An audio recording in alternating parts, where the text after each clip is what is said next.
Alright, politics is a trickish thing. That is why it is called a dirty game and a game of interest. Since the emergence of Kwankwaso to the ADC, the Tinubus and the APC administrations have been running helter-skelter, living in fear on what should happen to their mandate coming 2027. In this video, I have a lot of secrets to reveal to you people. But before we dive into the video, welcome to NAIJA Prince News, where truth speak, powers listen. Please do me a favor by clicking on your subscribe button and don't forget to share this video to all the social media platforms. You have said the ADC is not a factor. What then is making you afraid of what then is, really making you afraid of the ADC? It is our own self and the way we treat our own people that is making me scared of the election. So you think if that take care of you think that the sabotage will come from within? From within? Yes. This was the same thing that happens to Jonathan. We use a lot of Jonathan's people to win elections against him. That is exactly what is happening today. I'm telling you, it's the pattern. A lot of ministers, a lot of governors in this government, in our party, do not have the president at heart. They don't like him for what he is, for who he is. They want him for what he is. So in the case of the Kano, or maybe even Bachi, where you say they blocked Kwankwaso from seeing the president, having been here waiting to see him. 2 nights.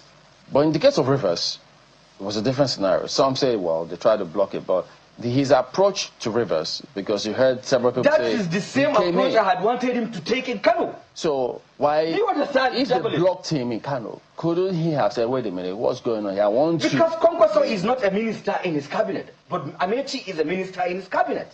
That is the difference. Okay, but do you I can easily, Wiki is a minister. He can easily call on Wiki and say, come to me.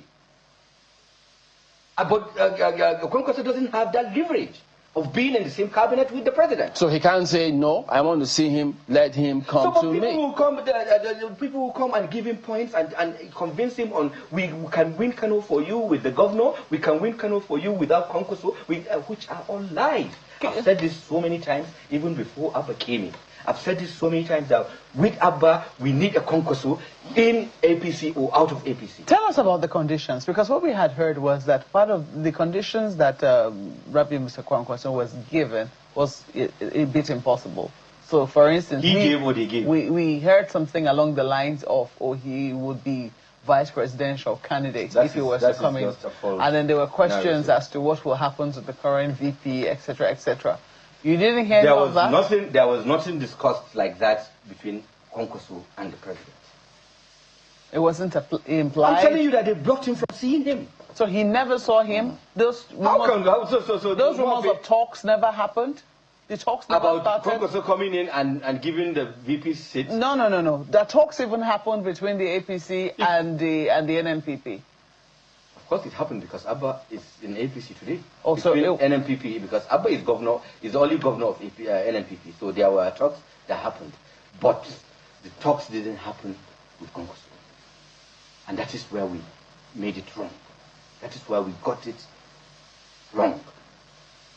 If you don't get Kwankwaso in Kano, as it stands today, if we go for elections today in Kano, we will lose both. I want you to comment on what is quite a bit of serious speculation. Since you are from Kano, yes, we are hearing that Gawuna, who was the APC gubernatorial candidate in 2023, is beginning to, cavort with Kwankwaso, and that the APC people, Mr. Ode, we have the last say, the APC people don't seem to be able to reach him.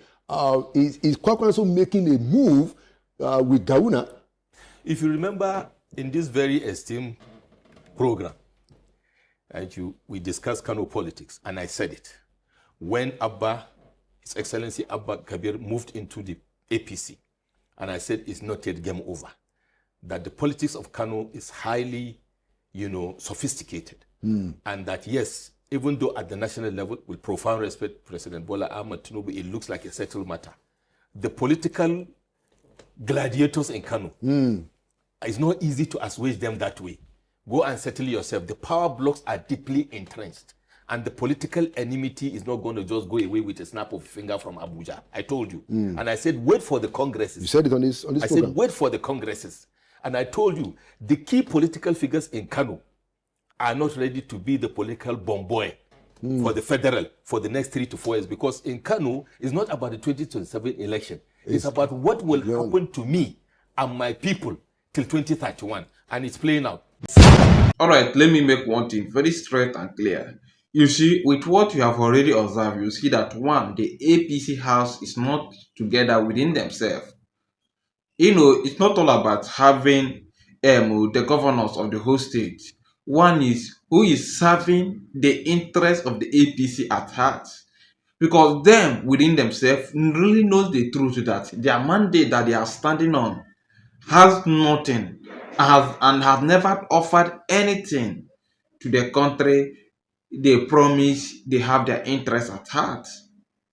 And all these people are just going there to buy their own time and, you know, fill their pocket with money. As they say, politics is a game of interest and everybody is there for their own personal interest, not for the interest of Jagaban. So it means that Jagaban should look for his own way to make sure that he's win his election in any way he can.